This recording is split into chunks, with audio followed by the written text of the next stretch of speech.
자, 목포가 뜨겁게 달아올랐습니다. 모든 의혹에 대해 직접 답하겠다며 손혜원 의원이 목포에서 회견을 열었는데 충분한 해명이 됐는지 조목조목 짚어보겠습니다. 한편 한국당 당권주자들의 전당대회 출마 선언이 본격화하는 가운데 김병준 위원장 그리고 김무성 의원의 출마설도 나오고 있습니다.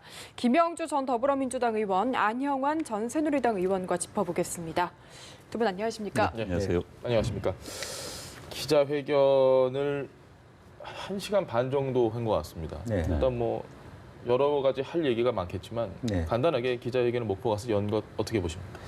사실 우리가 이제 그 전체적으로 전체를 다 보지는 못했습니다만 들려오는 얘기를 하면 단적으로 해서 대화와 독백 두 가지 중에 독백에 불과하다 그런 생각입니다. 뭐 어려운 얘기지만 대화는 다이얼로그, 독백은 모노로그인데요. 네. 그래서 뭐 기자회견이든 무엇이든 간에 누군가 자리를 만났으면 그 질문에 답하고 또 열린 자세로 더 나은 대안을 만들어가는 뭐 내가 해명할 건 해명하고 또 비판할 것이 무엇인지에 대해서 내가 말하자면 소신껏 혹은 뭐 있는 그대로 말하기 위한 자리 아니겠습니까? 그런데 예. 실제로 내가 들은 얘기는 마치 질책하듯이 예. 모든 특정 말하자면 어떤 그 정치색을 기준으로 해서 자기 마음에 드는 데서는 뭐 이렇게 좀 부드럽게 하고 처음부터 이 언론은 자기가 뭐 자기에 대해서 비방밖에 없다 이런 어떤 피해 의식에 젖어 있는 그런 독백의 어떤 연극에 불과하는 하나의 모노로그 연극을 보는 그런 방식이 아니었겠냐 그런 느낌을 갖게 됩니다. 손혜원 의원이 본인의 할 이야기만 계속 반복했다고 좀 보시는 것 같은데 의원님은 어떻게 보셨습니까? 그러니까 이제 본인의 홈그라운드에서 한바탕 이벤트였다. 본래 홈그라운드는 사실 마포구, 서울의 마포구여야 되는데 요즘 목포가 홈그라운드가 돼버렸죠. 예. 본인이 정한 장소에서 또 이번 기자회견 장소도 본인이 무슨 이른바 박물관 지으려고 했다는 폐공장을 택해가지고 그래서 한바탕 이벤트를 택한 거죠. 그리고 이제 방금 말씀하신 것처럼 기자들에게 소통의 과정이 아니라 일방적으로 본인이 하고 싶은 말만 했던 그런 과정이기 때문에 참 논란을 더 키울 수밖에 없었던 그런 기자회견이 아니었나 싶습니다. 사실 뭐 기자회견이나 이런 거를 저희는 아주 일상적으로 자주 접하기 때문에 여러 가지 형식을 봤습니다만 오늘 형식을 보면 그냥 팩트만 있는 대로 말씀드리면 SBS 기자 어디 있느냐 찾고 왜 앞에 앉으라고 했는데 몇 번을 찾고 조선일보 기자가 질문할 때는 첫 질문은 그런 걸 하느냐라고 이야기를 하거나 이런 부분에 있어서 사실 좀 굉장히 좀 처음 보는 스타일이다라는 생각을 많이 했습니다. 화가 좀 나 있다라고 생각을 했는데 의원님도 좀 동의하십니까? 사실은 뭐 화를 떠나가지고 지금까지 일을 지켜보면 이제 손혜원 의원이 실제 어떤 성격인지 또 어떤 상태로 상임위에 질의를 해왔는지를 좀 이제 느낄 수 있는 거예요. 자기가 어찌 보면 매우 독선적이고 자기가 갖고 있는 자기의 기준을 절대선으로 생각해서 내가 하는 방식은 좀 내용적으로 형식적으로 적절하지 않더라도 예. 내 선의가 좋았기 때문에 나를 비판하는 것은 사실 그거는 굉장히 나를 음해하려고 하는 것이고 이제 그런 어떤 기준선에서 있다는 것이 이제 일반인들이 보는 국회의원에 대한 윤리 의식이라든지 또 공직자로서의 그런 어떤 그 해서는 되는 일과 안 되는 일의 구분이 좀 다르다는 거죠, 기준이. 이제 그런 측면이 있고 또 실제로 기자회견을 했으면 어떤 언론이든 간에 마음속으로 자기가 좋아하는 언론이 있고 싫어하는 언론이 있을 수 있겠죠. 그럴 수 있겠죠. 그러나 그것은 지금 자기가 입장에서 여러 가지 공격을 받는 입장이니까 여러 가지 의혹을 받는 입장에서 본다라면 어떤 형태로든 뭐 그것이 좋은 언론이든 나쁜 언론 본인이 생각할 때 그렇다 하더라도 최소한 그것을 기준으로 해서 자기가 해명을 해서 더 좋은 상태로 가기 위해서 열린 거잖아요. 이제 그런 면에서 실제로 과연 국민들이 보기에도 그 내용에 적절함이 있는가? 더 나은 저 기자회견을 통해서 그런 손 의원이 직접 그런 어떤 속내가 있었고 방법은 그런 것을 할 수밖에 없었구나 하는 이해를 더 높이는 데 목적을 둬야 되는데 여전히 자기가 원하는 방식도 자기가 원하는 질문에 답하고자 했다는 것이 문제라고 봅니다. 부동산 투기 의혹과 관련해서는 어차피 검찰에서 다 밝히겠다고 했으니 네. 저희가 굳이 이야기를 해봤자 도돌이표가 될 것 같고 이해 충돌, 이익 충돌 이 부분에 관련해서 분명히 해명을 했습니다. 나는 절대로 내 개인적인 이익을 위해서 어떤 행위를 한 적도 없고 내 작품들 다 이 지역민들에게 돌려드리려고 했다. 뭐 이런 얘기까지 나왔습니다. 어떻게 보십니까? 아직 저는 이제 이 기자회견장에서도 굉장히 오만하다는 걸 느꼈고요. 예. 본인이 뭘 잘못했는지를 아직 개념이 없습니다. 공직자의 자세, 공직자는 어떤 마음가짐을 가져야 되는가. 방금 말씀해 주신 것처럼 이해 충돌에서는 공직자는 어떤 처신을 해야 되는가에 대해서 본인이 아무 생각이 없어요. 예. 사실 이제 본인 말대로 투기가 아니라 투자라고 합시다. 투자라고 해서 그리고 그 지역이 본인이 지인들한테 이 지역은 잘 나갈 것이라고 생각했기 때문에 사라고 권유를 했다는 거 아니에요? 조카한테 돈까지 줘가면서 사라고 권유했다는데 그렇다면 조카들한테는 이미 이 지역이 잘 나갈 것이라는 전제하에서 사라고 권유를 한 거 아닙니까? 투자든 투기든 잘 모르겠습니다만 예. 그건 분명히 공직자는요. 이 부패 방지법에 따르면 본인이 이익을 취하거나 또는 제3자 이익을 줘서도 안 되는 겁니다. 게다가 국회의원이요. 거기서 땅 사러 다니고 있을 수가 없죠.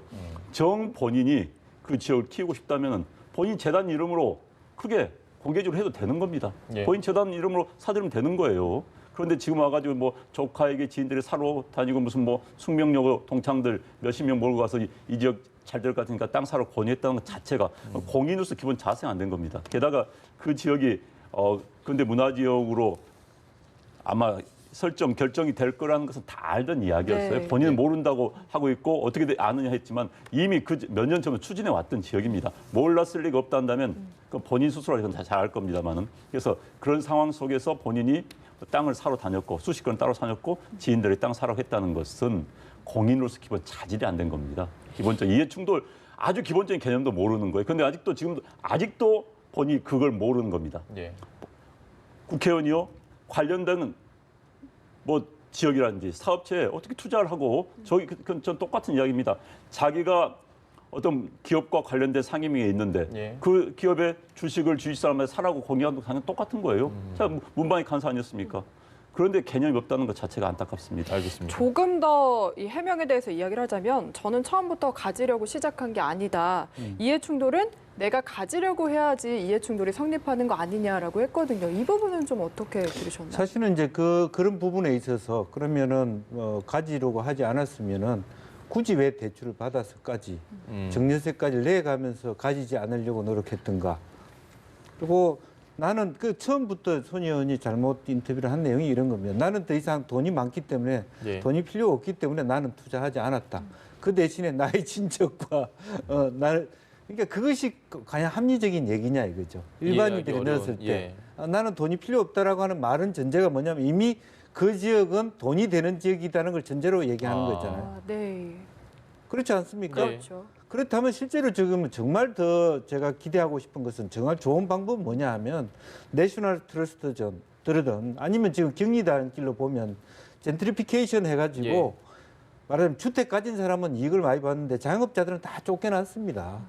높은 임대료 그러면 때문에. 건물을 살 것이 아니라 공공펀드를 만들어서 전체를 다 지정을 하고 그다음에 자영업자에게 이제 우리가 공공형 말하자면 어떤 주거를 만들어 가듯이 그렇게 했어야죠. 그걸 집을 몇 채 사는데 내가 이익이 있다 없다라고 따지는 것이 아니라 네. 정말로 먼 뭐 목포시장이나 뭐 전남이나 중앙정부에서 정말 문화재를 아끼자. 뭐 군산도 좋고 뭐 또 경상도 지역도 좋고 이런 식으로 한다라면 국민 전체가 좀 이런 문화재 보호에 눈을 떠서 공동 펀드를 만들어서 합리적으로 그 지역을 많이 같이 사자. 네. 뭐 협동조합을 하자. 이렇게 자기 비율을 정말 최소한에 낮춰야죠. 예컨대 박지원이 얘기한 것처럼 한 30개 샀으면 그중에 한채 샀다 예. 나도 합리적으로 이해할 수 있는 거잖아요. 근데 그것이 아니라 대대적으로 6세, 7세 땅도 사고 또 자기가 말하자면 국회의원으로 하면서 재산을 신탁한 크로스포인트 재단의 네. 투자를 또 유치했다는 그것은 바로 완전히 사적 이익을 추구하는 것이고 또 그 회사에 관련된 만들어준 그 작품 자기의 판권을 가지고 있는 것을 중앙박물관으로 뭐 사라는 것은 네. 직접적으로 자기가 자기의 이익과 관련된 네. 노력을 한 것이죠. 그래서 도저히 그것은 우리가 자기의 소명이 어떤 것이든 간에 선의가 어떤 것이든 간에 받아들일 수 있는 선을 넘었다는 겁니다. 오늘 기자회견 보면 언론소송 전문가 팀을 네. 구성을 하겠다. 그리고 지금 보면 박지원 의원, 나경원 원내대표 그리고 같은 당이었던 금태섭 의원까지 이렇게까지 강해도 되나 싶을 정도로 부딪히고 있는 상황입니다. 이 부분은 어떻게 보십니까?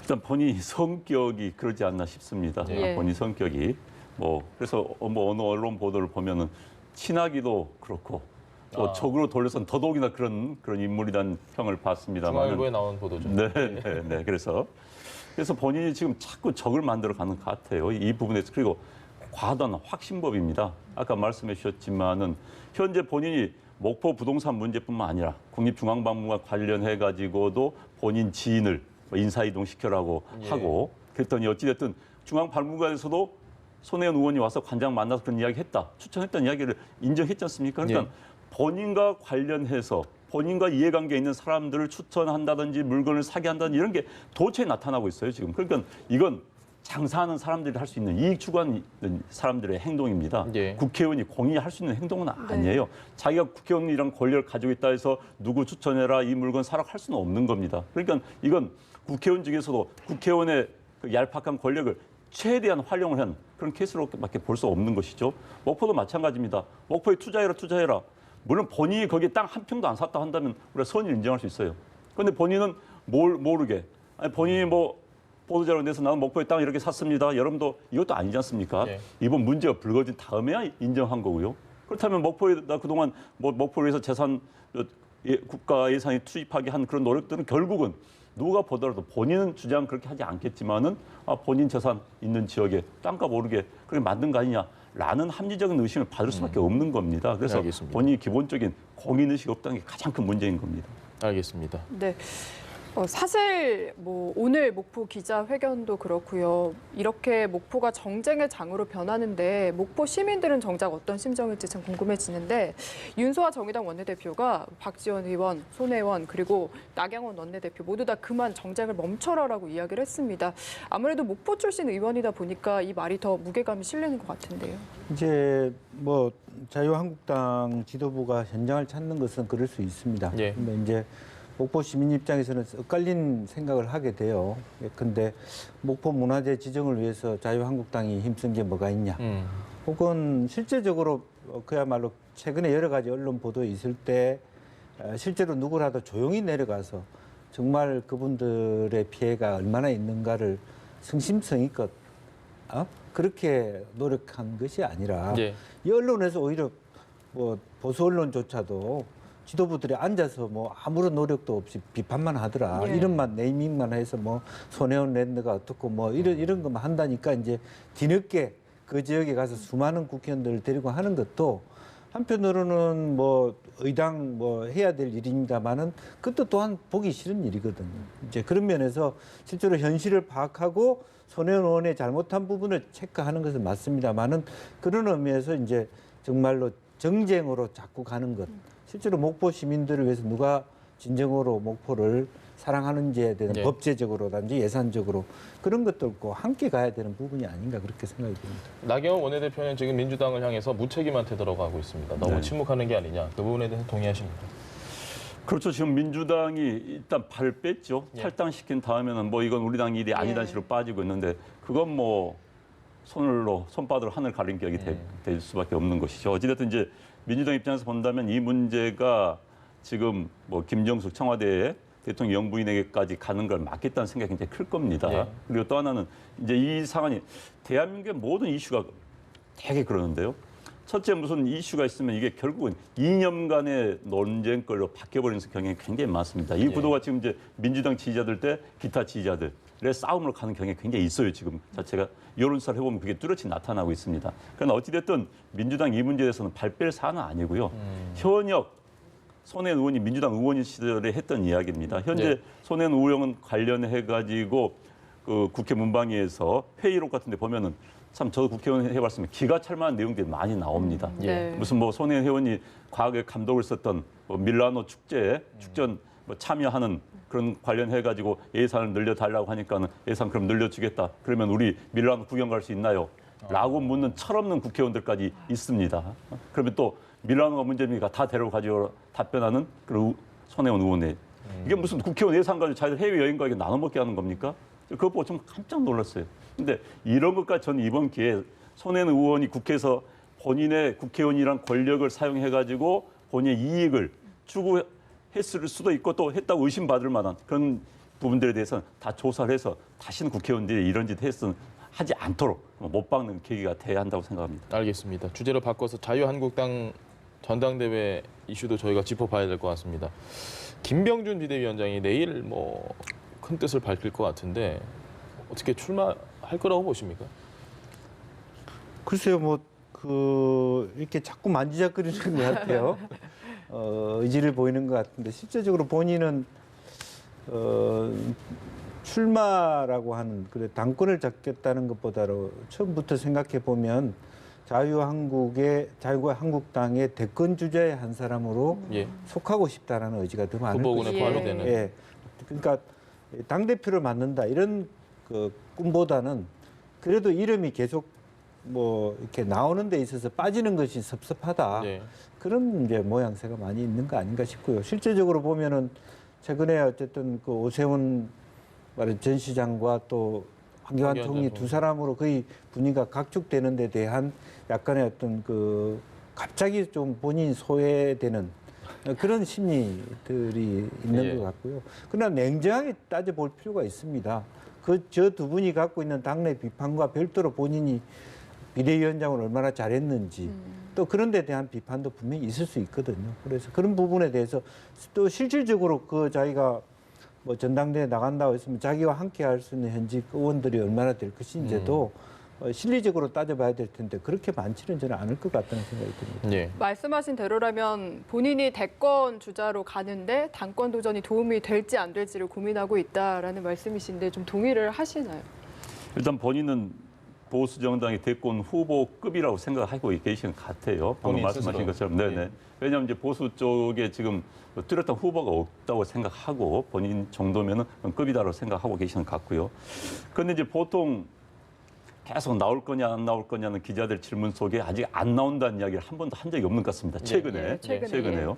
보통 안 나올 것 같으면 안 나온다는 이야기가 굉장히 쉽습니다. 안 나온다는 이야기는. 예. 그런데 안 나온다는 이야기를 굳이 안 한 걸 비춰볼 때 또 안 나온다면 굳이 안 할 이유가 없습니다. 사실. 왜 선거가 지금 곧 다가오고 네. 있기 때문에. 그래서 저는 아마 내일 나올 가능성이 있다. 그런 발표할 가능성이 있다는 생각이 듭니다. 그럼 비대위원장은 사퇴를 해야 되는 거네요. 만약에 내일 네, 사퇴하면 이제 아마 다음 서해를 원내대표가 아마 비대위의 비대위가 돼가지고 아마 비대위원장 그 직무대행이 될 겁니다. 직무대행이 돼서 뭐 전당대회를 치르게 되겠죠. 만약에 사퇴를 한다면 뭐 내일 버전이긴 하지만 저희가 이 얘기를 할 것 같습니다. 과연 김병준 비대위 체제는 성공한 채로 끝나는 것인가라는 질문을 분명히 해야 될 것 같은데 이에 대해서는 어떻게 생각하십니까? 뭐 실제로 뭐 여러 가지 김병준 비대위원장은 제가 한때 그런 표현을 한 적이 있습니다. 여의도 연구소장을 했어야 될 뿐이다. 예. 그러니까 정책적으로 여러 가지 많은 고민을 시도했지만 여러 가지 거칠은 정당 전체를 포괄하기에는 좀 힘들었다. 네. 리더십을 갖기도. 그다음에 당내 개파 청산도 안 된 것 지금 같다. 예. 잠시만 양승태 전 대법원장이 영장심사가 끝나고 나오고 있습니다. 기자들이 질문을 하고 있는데요. 네, 사법부 들어갈 역사상 때와 처음 있는 날인데요. 마찬가지로 신경 기자들의 말씀 질문에 부탁드립니다. 답변은 하지 않는 듯해 보입니다. 오전 10시 30분부터 시작된 구속영장 실질 심사가 5시간여 만에 끝났습니다. 뭐 들어갈 때도 별다른 입장 발표는 네네, 없었고 일단 혼자랑 저 남성분 영장심사가 끝나고 나서도 별다른 얘기가 없었습니다. 결론은 아마 오늘 밤 늦게나 뭐 내일 새벽쯤에 나올 것 같은데 저희가 소식이 나오는 대로 늘 그랬던 것처럼 제일 먼저 속보를 전해드리도록 하겠습니다. 네, 지금 양승태 전 대법원장이 조금 전에 나오는 모습을 다시 한번 화면으로 저희가 보내드리고 사법부 있습니다. 역사상 예. 처음 있는 날인데요. 신경 한 말씀. 취재진의 질문에는 답변을 하지 않았다고 합니다. 구속 여부에 대해서 뭐 여러 가지 얘기가 있는데요. 어떻습니까? 안 의원님 보시기에는 영장이 발부가 될 것 같나요? 재판 개입 혐의 등에 대해 일체 부인. 글쎄요, 뭐 그 지금 아마 예단하기는 현재 영장 전담 판사가 고민을 하겠지요. 그런데 예. 이제 현재 일단 대한민국 헌법이 규정한 또 형법이 규정한 구속 사유는 도주, 증거인멸입니다. 그다음에 이제 범죄에 대한 소명을 예. 따집니다. 그런데 지금 아마 뭐 도주할 이유는 없겠죠. 예. 그렇죠. 증거인멸도 이미 오래전 사안이기 때문에 이미 다 조사를 했고, 그다음에 이제 범죄에 대한 소명 부분이 있는데 지난번 그 박병대 이른바 대법관 같은 예. 경우가 현 영장 전담 판사가 구속영장 기각을 했었지요. 예. 범죄에 대한 소명이 충분히 이루어지지 않았다는 차원에서 명재관 연관성이 부장판사. 연관성이 좀 확실히 할 수 없다라는 이야기를 했기 때문에 그 맥락에서 본다면은 글쎄 뭐 기각되지 않을까 하는 생각이 듭니다. 그러나 뭐 또 네. 지켜봐야겠죠. 만약에 구속영장이 기각이 되면 검찰로선 정말 타격이 상당할 것 같기도 한데요. 뭐 타격이 상할 수는 있습니다만 나름대로 이번에는 어떤 그런 연관성보다 실질적인 증거 수집에 집중했다라고 하는 부분이 있는데요. 그러나 사실은 이것은 어떤 뭐 최종 판결이 아니지 않습니까? 예. 예. 구속 수사를 하냐 안 하냐의 문제이기 때문에 그렇게만 무조건 구속해야 된다라고 하는 것도 좀 잘못된 인식인 거죠. 그래서 그런 부분에 있어서도 어쨌든 저는 한 반반 정도를 봅니다. 그 정도의 긴장도가 높아 있고 예. 뭐 주변 인물들도 이미 구속돼 있는 부분도 있기 때문에 조금 더 그 가능성이 물론 많아졌다라기보다는 예. 그 전에 비해서 긴장도가 높아질 수 있다 그렇게 보여집니다. 알겠습니다. 네, 이제 결과는 늦어도 내일 새벽에는 알 수 있을 것 같습니다. 지금까지 김영주 전 더불어민주당 의원 그리고 안영환 전 새누리당 의원과 함께했습니다. 말씀 감사합니다. 네, 고맙습니다.